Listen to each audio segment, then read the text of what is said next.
ski jump. Like it's massive. And so there's these two massive ski jumps. Again, I'm in Lake Placid, northern New York. And here are these massive ski jumps here. Just, you can't unsee them once you see them.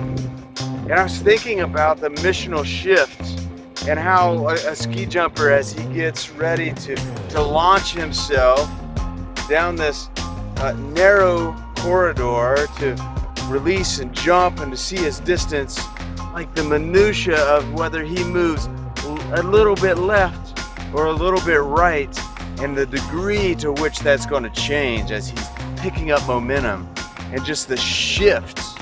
So think missionally, shifting as we anchor ourselves in the truths, and once we vary just a little bit to the left or just a little bit to the right, what that's going to mean when we pick up momentum. Oh, do you get the word picture? As we think about launching into life, and if we just skew a little bit towards the left, or a little bit too far to the right, and how that momentum takes us, and then the percentage is like we're way off by the time we land into, you get it, the shift, and how important it is that we stay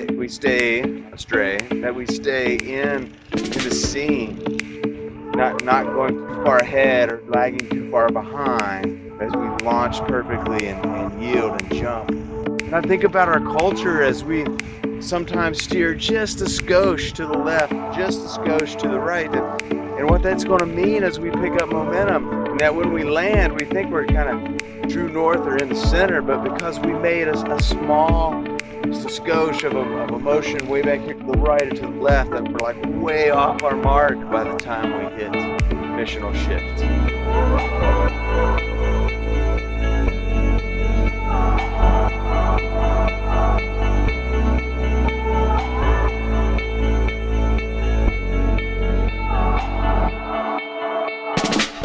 Standing underneath the cauldron of the 1980 Olympics, and there is something just compelling and fascinating about the Olympics. The Adirondack Mountains are spread all around me.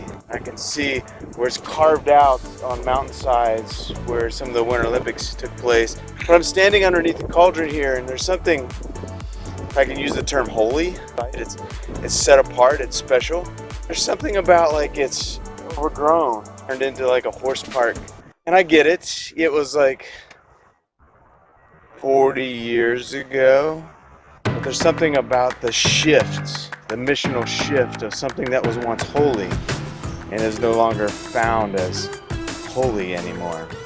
So just processing that idea, the missional shift, things that once were set apart, special, and then how we shift one side or the other, fall back, lean too far forward. And here we are underneath the cauldron of the Winter Olympics that was set aside for a moment in time as a special occasion. It's compelling fascination, something holy, and yet we shift away from something that's holy.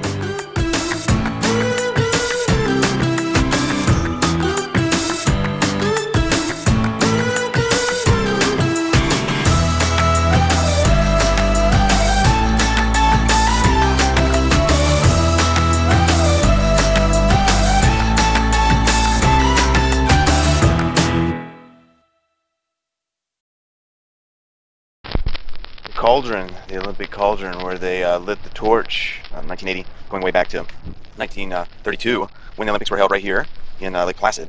Here's what it says on the plaque here, where the torch was lit. This site, the opening ceremonies for the 1980 Olympic Winter Games, gratefully dedicated in memory of the Reverend Barnard Fell, president of the Lake Placid 1980 Olympic Winter Games organizing committee. Check it out. And where it may or may not, he fought the good fight, he finished the course, he kept the faith, 2 Timothy 4:7. Sound familiar, right? Nice to have a timestamp of someone who was following Jesus and was part of the myriad of Olympic Games. Here we are, right? Woo. Shout out.